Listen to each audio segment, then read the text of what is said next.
Right before we jump into this video, if you haven't signed up for the Froknows Photo email list, you can do so. Just look for this orange box over on the website, put your name, email address in it, hit send it, and I will send you a free guide to capturing motion in low-light situations.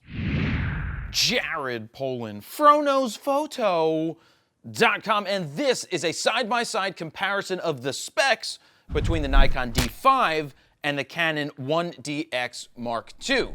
Now remember, this is a side-by-side comparison of the specs, so I'm gonna give you my thoughts on which camera I think does better in which department as we go down the list. Now these are the two flagship cameras that Nikon and Canon offers, and let's get into this and put the specs against each other. The Nikon is $6,499, with the Canon being $5,999 itself. So which one wins there? Well, the Canon is less expensive, so you gotta give it to the Canon on that side. We have a 20.8 megapixel sensor in the Nikon and a 20.2 megapixel sensor in the Canon. Now, I can't sit here and tell you which one is going to be better until we use both of them and put them side by side. In terms of megapixels, they're both going to be about the same. They're both new sensors, and I expect great things from both of them. The ISO for the Nikon natively is 100 to 102,400, where the Canon's ISO is 100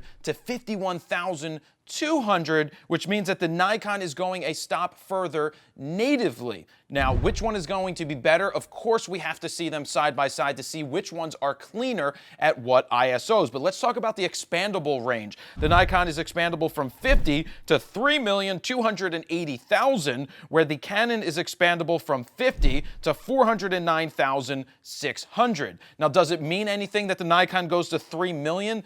It means that you're going to see some Swiss cheese, but the determining factor will be which one is cleaner at the lower ISOs. So if you're looking at which one is expandable further, obviously the Nikon is expandable further, but that may not be a deal breaker determining to say go with Nikon versus Canon.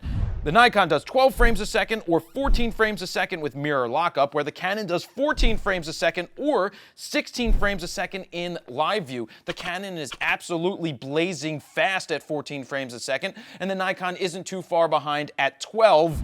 That's a personal preference thing. Of course, it's nice to have a little more. That thing is absolutely fast on the Canon side, so check mark Canon right there. Now, card side, Nikon has two different options that they offer for these cameras. They have a camera that has 2 XQD and a camera that has 2 CF. Now on the Canon side, it offers 1 CF and 1 CFast 2.0 card. I'm going to go ahead and give the Nikon the check mark on this one for the XQD version. Not the CF version, I wouldn't ever buy that. I give it to the XQD version because it's 2 of the same cards. If Canon offered 2 CFast 2.0 cards in their camera, I would have said it's a wash right there. The Nikon can do 200 RAW files in a row, where the Canon can do 170 RAW files in a row to the CFast card, but only 73 to the compact flash card, which means which theoretically I think means if you have a CFast card and a compact flash card shooting at the same time, saving the same thing, you're probably only going to get the 73 in a row, whereas the Nikon, you're going to get 200 in a row because it has 2 CFast cards. Focus points, Nikon has 153 focus points, 99 of them cross-type, with Canon only having 61 autofocus points, with 41 of them being cross-types. They didn't really update that much from the 1DX, the original. Now, in terms of how many there are and the cross type, whereas Nikon really pushed it further with 153 and 99 cross types. I'm going to go with, on paper, the Nikon for the extra cross type points. The Nikon has an Expeed 5 processor, where the Canon has a dual Digic 6 Plus processor. 2 is better than 1, right? But other than that, I really can't tell you which one is better. But I'll say 2 is better than 1. Give it to Canon. Nikon, -3 EV with all points, and down to -4 EV for low light focusing with just the center point focus. Now, Canon says that it does down to -3 EV. They're going to be about the same. They're not bad. They both do a very good job with that. Now, in terms of pre-selected algorithms for autofocus capabilities, the Canon has a ton of different functions that you can select, whether you're shooting action that is going left to right, or action that's coming towards you, or whether you want it to focus on, say, a tennis player without focusing on the background and losing focus. The Canons have always done a tremendous job in allowing you to fine-tune your autofocus, whereas the Nikon doesn't have preset autofocusing algorithms like the sports selection ones and the tweaking that you can do on the Canon side. Now, you have a bunch of different options that you can do with the Canon in terms of which focus points you want to use, whether it's the 9, the 23, the 59, and all of those different things, or 3D focusing. You just can't fine-tune it as much as the Canon, so I'll go ahead and give a check mark to the Canon on that side. 3.2-inch touchscreen, 3.2-inch touchscreen. They both have a 3.2-inch touchscreen. No pro or con there on both sides. Now, how is the body and feel of the D5? It feels great in the hands, whereas the Canon still, even with some updates, feels more like a brick in the hands. It just feels thicker and bigger and a little heavier. Not a deal breaker, but I'll give the check mark to the Nikon because it just feels better in the hands. What else do we have? No GPS in the Nikon side, and you have a GPS in the Canon side. So you can see those are the basic functions that I wanted to talk about when it came to stills. Now let's get into the video. Now I want to remind you guys, if you haven't subscribed here on YouTube or if you haven't liked me on Facebook, please do that wherever you're watching this. It definitely helps out. Share it out, like it up. It definitely helps. Now let's look at the video and see what we have. Nikon 4K Ultra HD at 30 frames a second. Canon does DCI Cinema 4K at 60 frames a second, which right off the bat is a trillion times better than what the Nikon offers. Nikon, 3 minutes to the XQD card in 4K, in the Ultra HD 4K. Not so good. Now that's as of right now. Maybe a firmware upgrade will unleash that for longer. Doesn't matter. The specs suck for that. Canon, on the other side, is doing 2959 to a CFast 2.0 card, so a lot depends on the size of the card and how fast the card is that you're using. But again, it's doing 60 frames a second, which is absolutely incredible at 2959.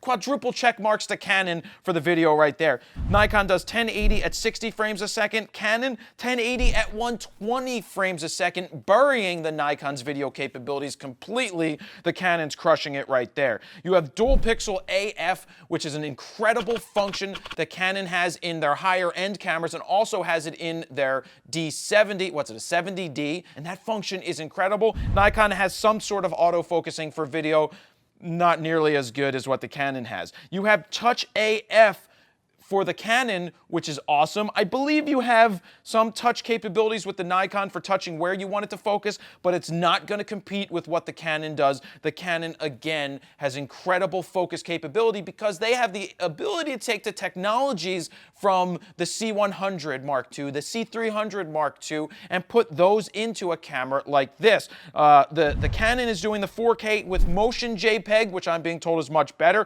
at a much higher bit rate, where the Nikon is doing MPEG AVC H.264 recording, where you got to give it to the Canon all day for the video capabilities.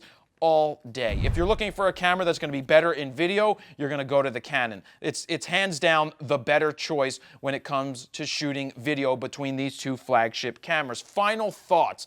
It's going to come down to this. You have to ask yourself the question. If you're already in bed with Nikon, you're sticking with the Nikon. If you're in bed with Canon, you're already going with the Canon. But if you're looking for a better still camera, that's up in the air. Some of the specs for stills are favoring the Nikon, especially with the autofocus capabilities, a little more so than on the Canon side, but whichever one a professional puts in their hands, they're going to get tremendous results. For now, on specs alone, I'll go with the Nikon side for better for stills. We know that the Canon is better for videos, but if you're deciding that you do a lot of stills and you do a lot of video and you're looking for both functionality, I don't think you can even look at the Nikon at that point because of the video capability of the Canon. Both of them are going to give you that ability to do external recording to an Atomos, clean out, but the Canons just do better video. They have more bit rates. They have a higher bit rate, which means you have more data. More data is better for post-processing when it comes to video. So Nikon for the shooting, Canon for the video, but if you're looking for both, you can't go wrong with the Canon. Let's see. Remember that these are just specs on a piece of paper. They so happen to be specs on my piece of paper, and the true test to determine which are better is when you put it out into the real world and actually use it, which we're going to do. Which one would I personally buy? Well, I've ordered my Nikon D5 already. I would consider purchasing a 1DX for the video capabilities to do the 4K at $29.59. I think we may go ahead and purchase one of those.